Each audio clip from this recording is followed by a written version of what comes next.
Welcome to javainterviewquestions.com. Today we'll see a tutorial on in how many ways we can create threads in Java and how to implement threads in Java. I repeat once again, in how many ways we can create threads in Java and how to implement threads in Java. There are two ways to create threads in Java. First one is by implementing runnable interface and second one is by extending thread class. First one is by implementing runnable interface and second one is by extending thread class. These are the two ways that we can create threads. First one is by implementing runnable interface and second one is by extending thread class. In this session we will see how to create a thread by using runnable interface. Creating threads using runnable interface.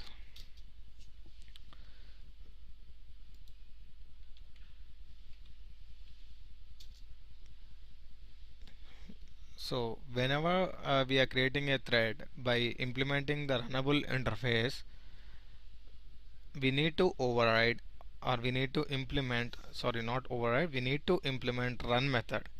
Since run method is an abstract method in runnable interface, the class whichever implementing runnable interface should implement this run method.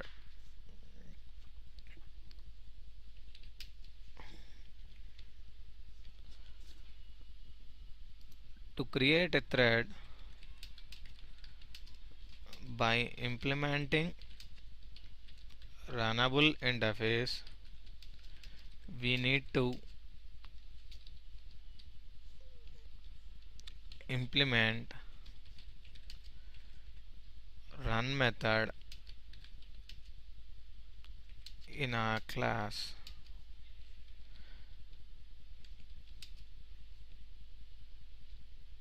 because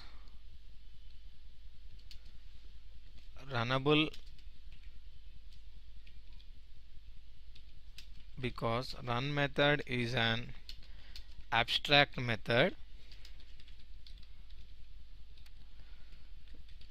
method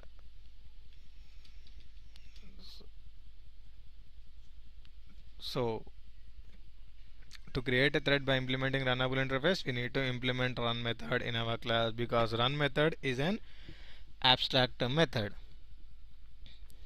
So what run method does, we'll see.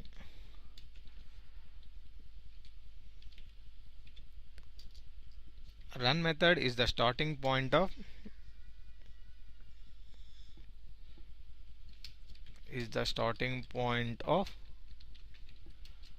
thread execution. So run method is the starting point where actually the thread starts. So whenever we are creating a thread using runnable interface, we need to implement this run method. So let's see with help of an example how to create a thread by implementing runnable interface. So for that I have created a class called runnable demo and now I am implementing runnable interface. And see here, whenever we are implementing runnable interface we need to implement run method because run method is an abstract method. Now I'm opening the runnable interface. In runnable interface, if you see this run method, this is an abstract method.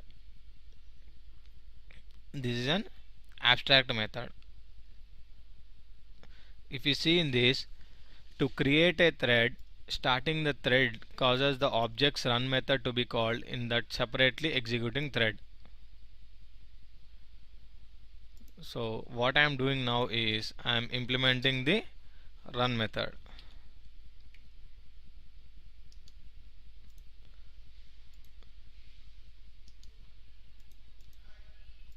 So I am implementing this run method and I am just not doing anything. I am not writing any logic. I am printing I'm in run method.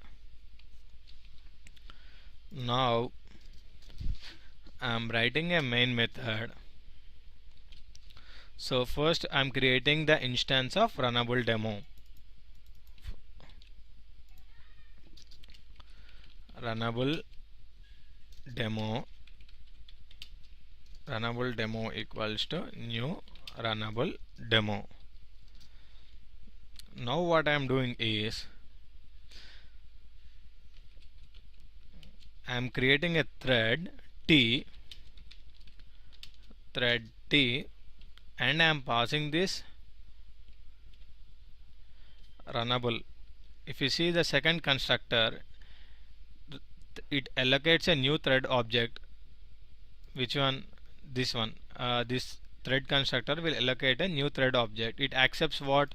Runnable argument. So what I am doing is I am giving runnable demo.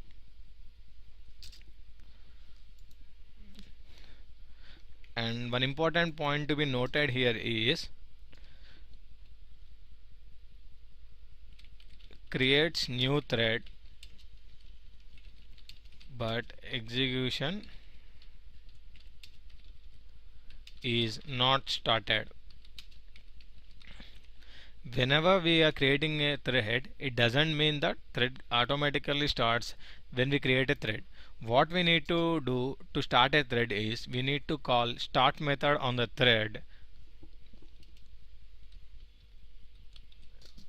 So whenever we call start method on the thread execution starts. Start will internally call run method. Start will internally call run method.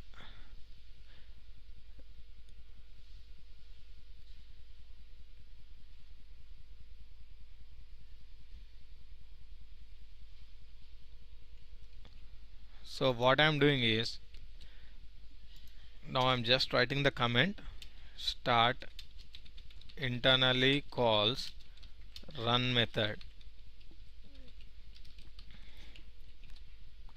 So whenever I am calling start on the thread, it calls run method and it prints sysout I am in run method.